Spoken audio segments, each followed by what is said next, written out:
Patients, families, and communities who partner on the National Strategy for Patient-Oriented Research Can Solve Chronic Kidney Disease Network bring valuable knowledge and expertise from their lived experience of chronic kidney disease.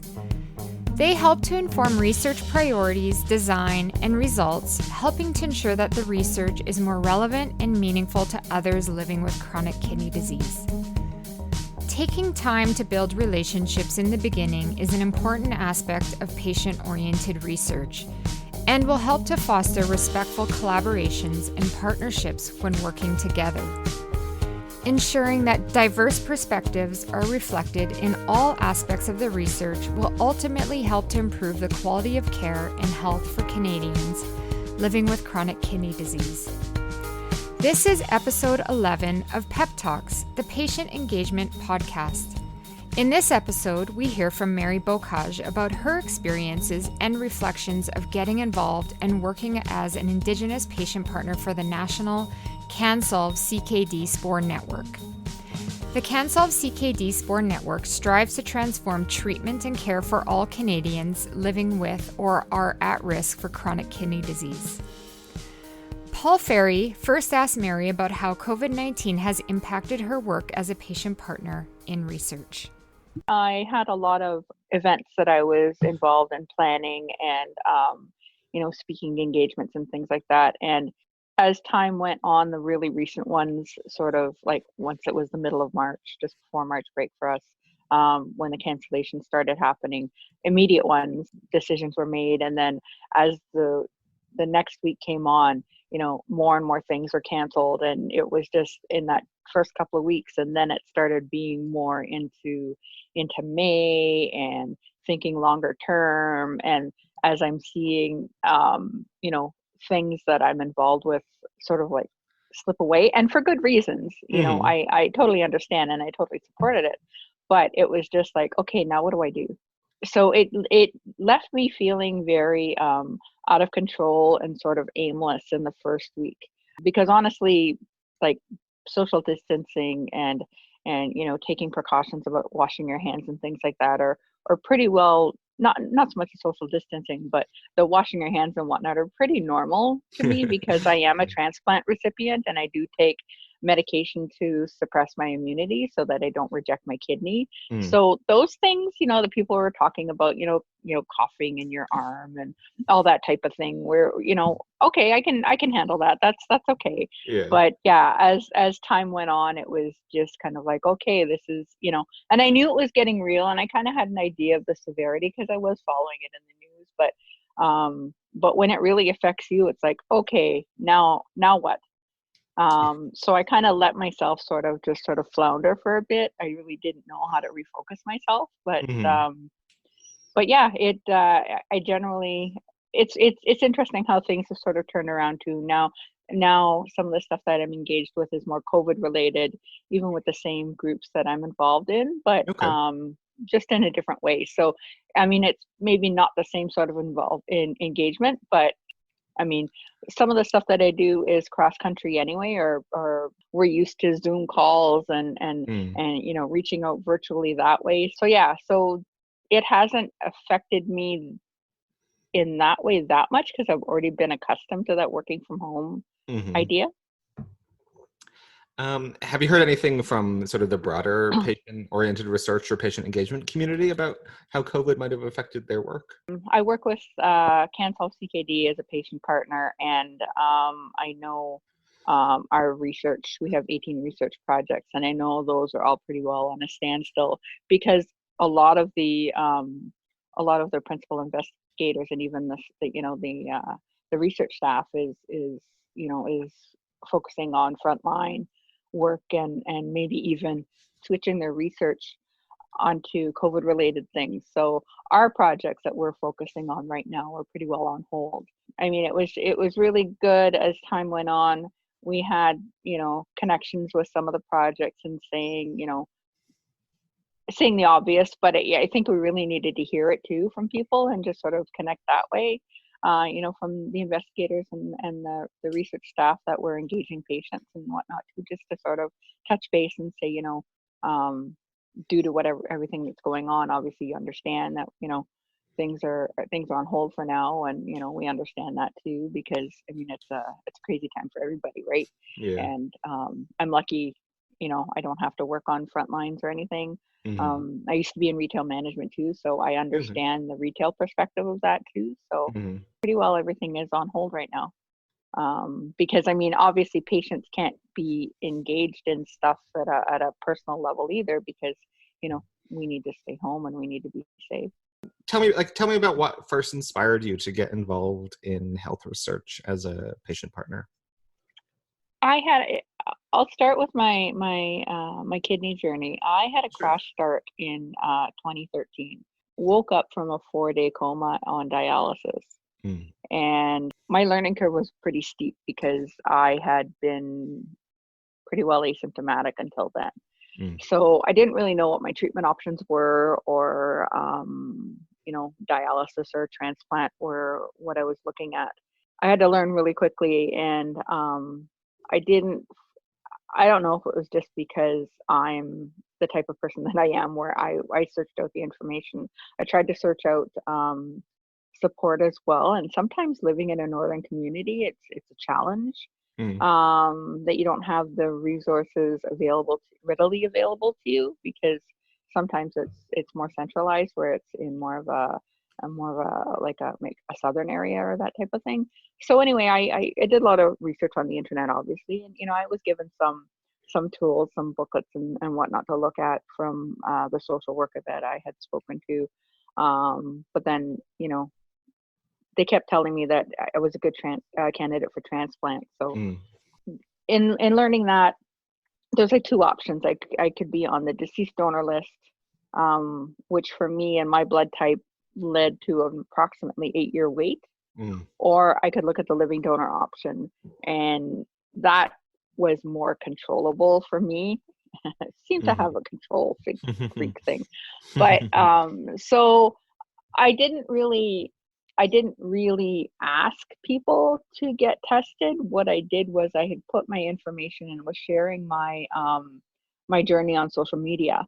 So letting them know, what had happened, because people had heard I was in the hospital and here was why, and kind of those things, and sharing my journey, the good, bad, and the not so good either. But then when it came time to talking about my transplant, so I put out the information, who my coordinator was, who they need to contact if they want to get tested. It's up to you. I wasn't going out and recruiting. I just didn't have it in me to ask people. So, several people stepped up and went through the testing process, and it was 2 years after I had started dialysis in 2013, and then it was in 2015 that we had the transplant. So yeah, so it's been 5 years now, and I was sitting in my dialysis chair back then too, and I was kind of thinking that this is bigger than me. And there were people from my First Nations community who were in dialysis at the same time as me as well, and that was something that was that was sort of percolating in my brain too, that there needs to be more awareness of patient partner and research. At the time, it was just maybe bringing more awareness, and how could I do that? And that sort of led me wavy sort of way into patient engagement and research. And a friend of a friend had invited me to a workshop for one of the projects that CanSolve was working on, and it was about living donation. And then from there, I got invited to be part of the patient partner group with CanSolve, and we had our inaugural meeting in 2016. And from there, yeah, it just blossomed. Do you remember any of your first impressions or first experiences with getting involved? My first impressions were really kind of overwhelming, because I know they were trying to build capacity for their patient group as well, and they were and I had a phone call from the patient engagement coordinator, and she was telling me about all the different projects, and that was like, oh, pick one, or pick one or two, and I'm like, well, I know about this living donation one, so I can get involved in that. Yeah, I just picked some random ones that sounded like they they sounded relatable to me. Yeah. Because it's like, all this information's coming at me, and I'm like a visual person, so I need to see the list, right? Mm-hmm. And then as we got there to this meeting, the meeting was in Halifax, which was beautiful. And you're meeting all these people for the first time, and we're all sort of in the same boat. There's a few people who had sort of been in it from the inaugural when they had written the grant proposal, so they knew each other, and they're really friendly with the rest of us. And then it was like, okay, yeah, that doesn't really look like what I want to be involved in, and yeah, that doesn't really sound sort of really. So I mean, things changed, and it wasn't just me; it was everybody else Yeah. too, was sort of feeling like, I don't know if that's quite what I signed up for. And then there was committees as well. So it was like, okay, what do I get involved in? And yeah, so it was really overwhelming. And I know everybody was, somebody had coined this phrase early on, that we're building this ship as we're flying it. Yeah. Because none of us really knew where we were going with this. Over the last 4 years, I think it's really grown and gelled into something really strong and positive. Could you maybe tell me about some of the projects you've been involved in more recently then? I got involved with a knowledge use and knowledge translation committee, which is one of the overarching committees of the network. And one of the things I'm involved in now is like a community of practice.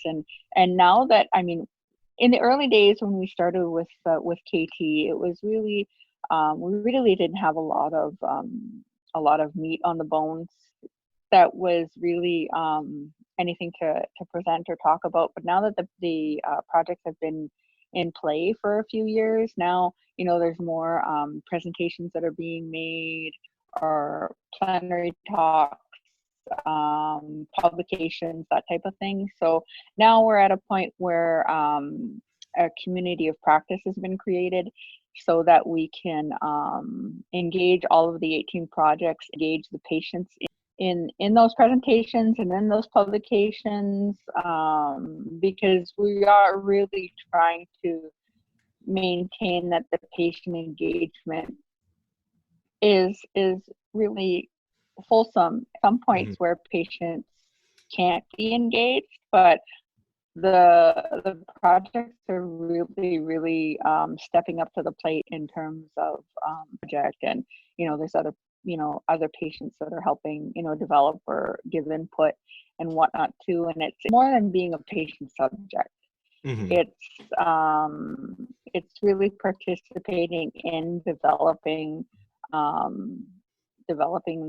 the projects and how they work out, or giving the researchers a different point of view too.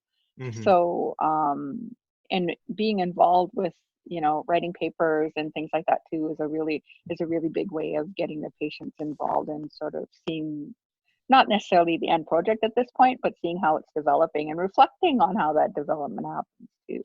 So it's been really interesting to be involved with that and see how that plays out. How have you found the process of being involved in some of the end stages of research, like writing a paper or any of the knowledge translation stuff?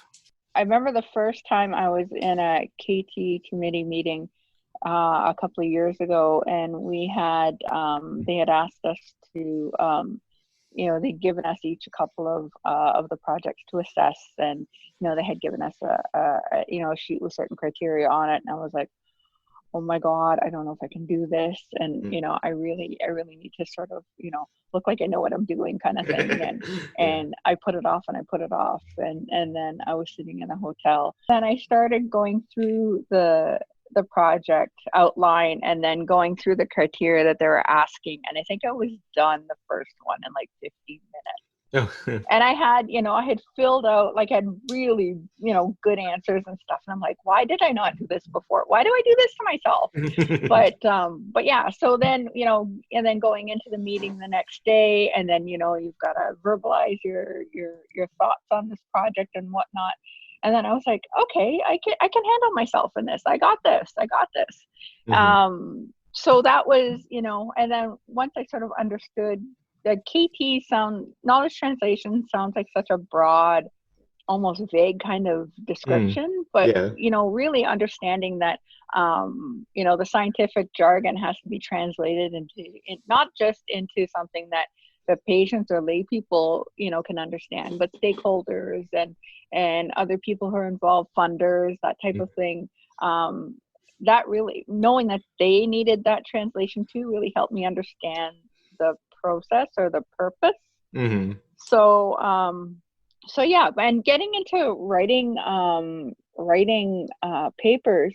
I mean, at first it was the first paper I co-wrote with two of the people that were on the committee, and it was more asking for my input or asking for quotes, that type of thing, or here I've written this, because there's always like a main writer, right? Mm-hmm.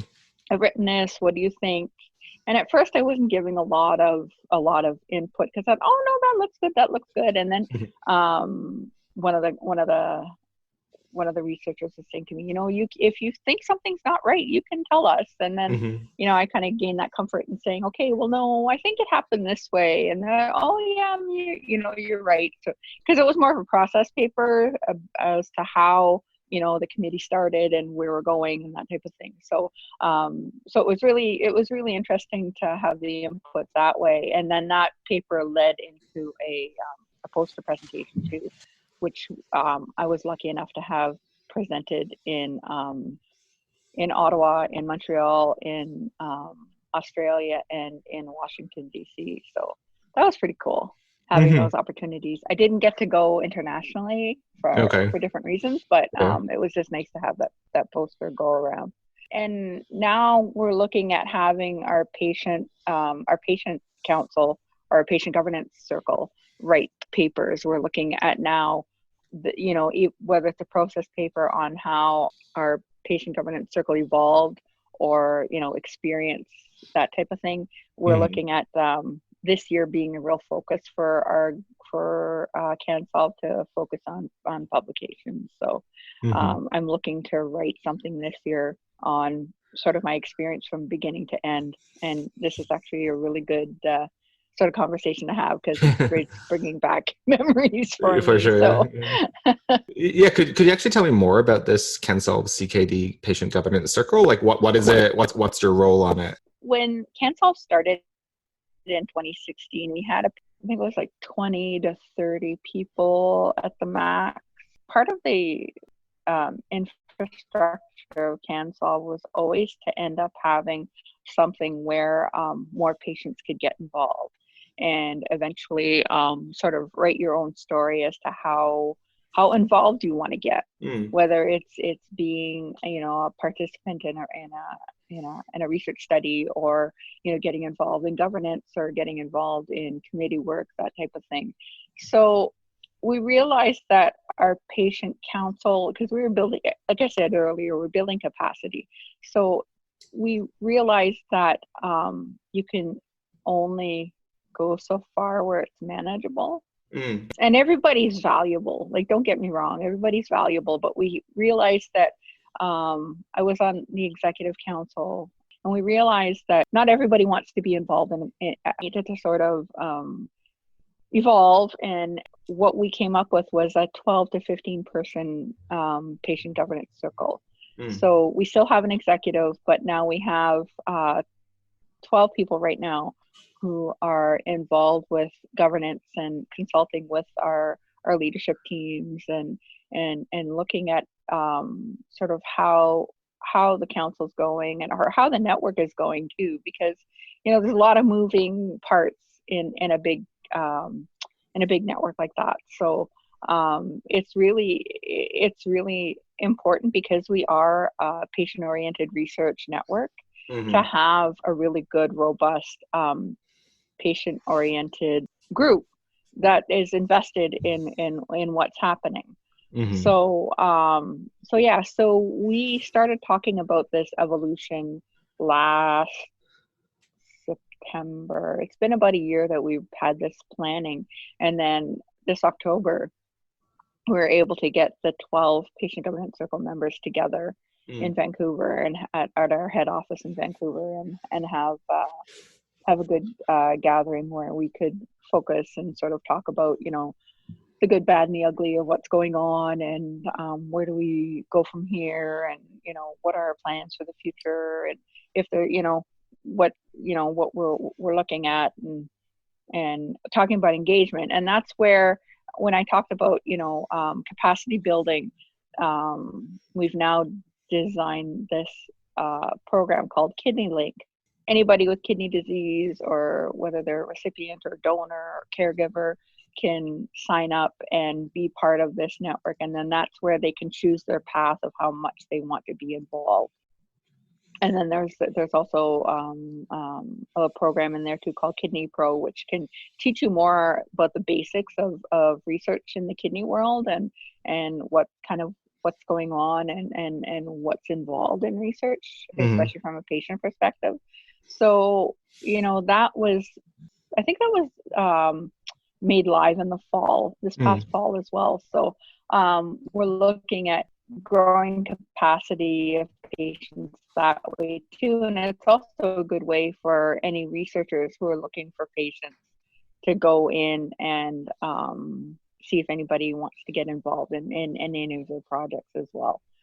So like I said, you can go be from like a one project. I hate using the word subject, but it's the only word that's coming to my mind right now. Yeah, but, fair enough. being a patient subject right up to getting involved in the committee work and whatnot.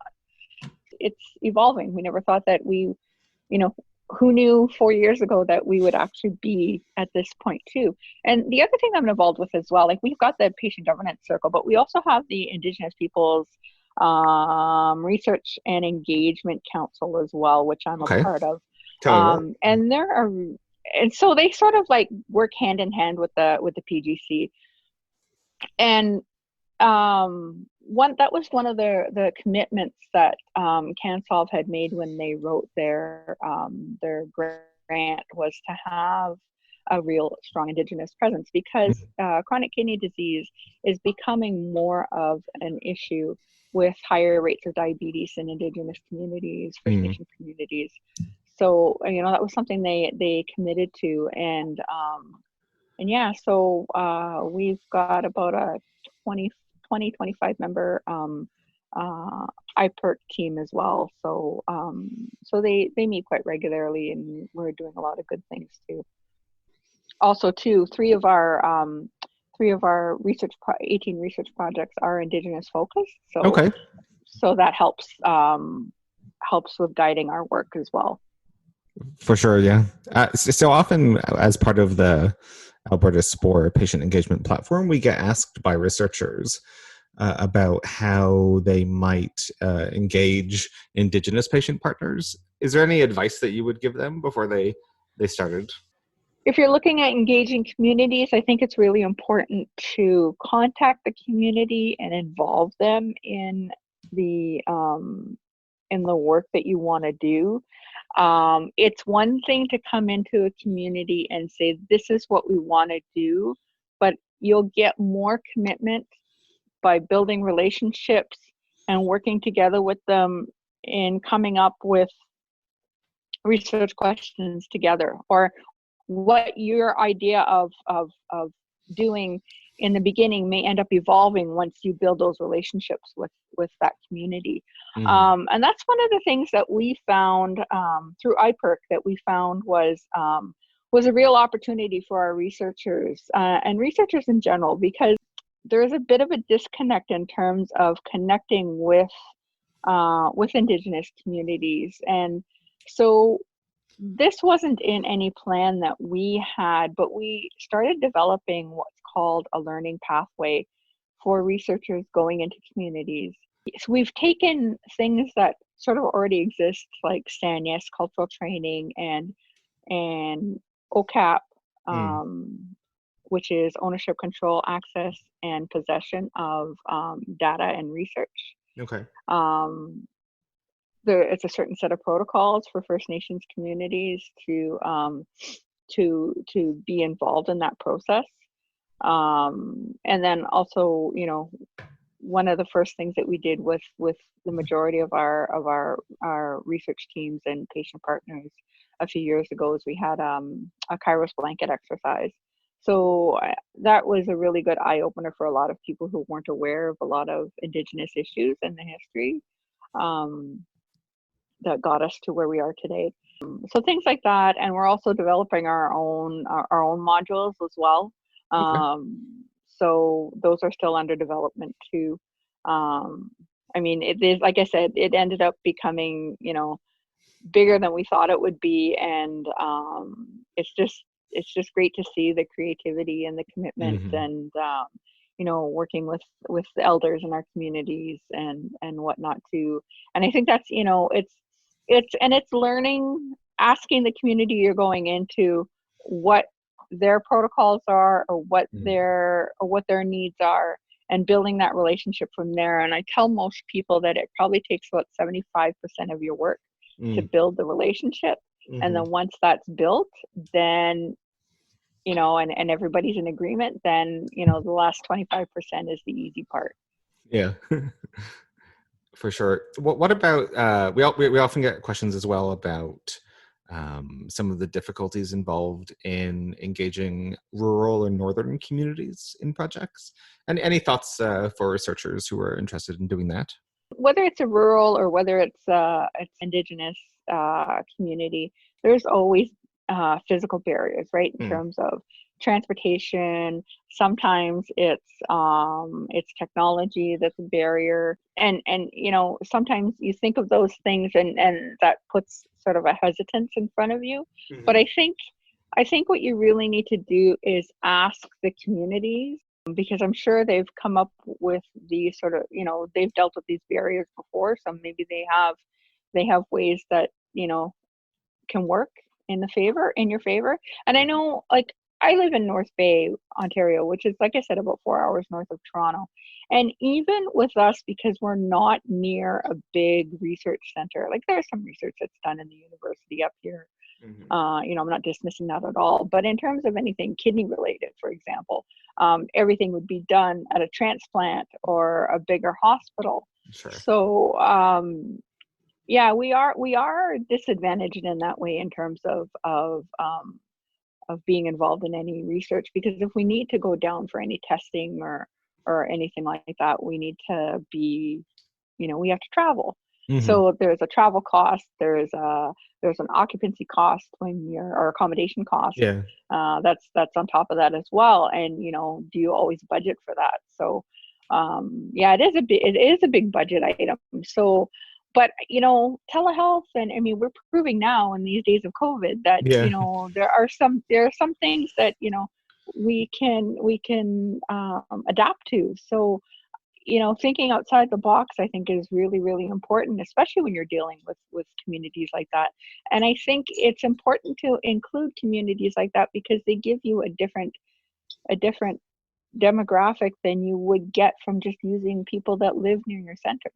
Mm-hmm. One final question then. What excites you most about patient engagement in health research and patient-oriented research? I know for me personally, and it's not just me, it's other people too. For example, I was at an international event in January in Vancouver. A couple of patients from our network were invited to this meeting with the International Society of Nephrology, and our executive director was listening to us talking. We were debriefing after we had been in these small working groups, and then we were debriefing to create a report from the patients after all that had happened. And she was listening to us talk, and she says, you are not the same patient partners that you were 4 years ago. She says, just Mm-hmm. listening to you talk, you're able to, to use the lingo and know what it means. And, you're so confidently, like, she was just sort of in awe of the evolution of us. So, knowing that I can go into a room now and be a bit more well-versed as to what's being discussed. Mm-hmm. Yeah, there's still some things that I don't quite get, but feeling more confident about what I know, and even having the confidence to ask. Mm-hmm. I told you that previous story about not wanting to ask because I felt dumb about the knowledge translation thing. But yeah, that's a big thing too, and even just being asked to participate in different events and using my lived experience and even the knowledge that I've gained through being a patient partner. I think that's really exciting for me too, is being able to share my story and share my experience. And yeah, the traveling's not bad either. Yeah. Fair enough. But I mean, and even still, even if we're not traveling, just being able to share that experience with others and hoping that whether it's helping a researcher or helping another patient partner cope with what they're going through, or give a researcher a new idea. Like I'm hoping, I really like being involved that way. Great. So I'll just thank you so much for coming on the podcast today. No problem. Thank you so much for having me. Thanks so much for joining us for this episode of Pep Talks, the Patient Engagement Podcast, brought to you by the Alberta SPORE Patient Engagement Team. Special thanks to Paul Ferry, Sadi Ahmed, and Sandra Zielinski for their co-production. Make sure to subscribe to this podcast wherever you found it, and we hope that you'll join us again for more interesting discussions about patient engagement in health research and healthcare.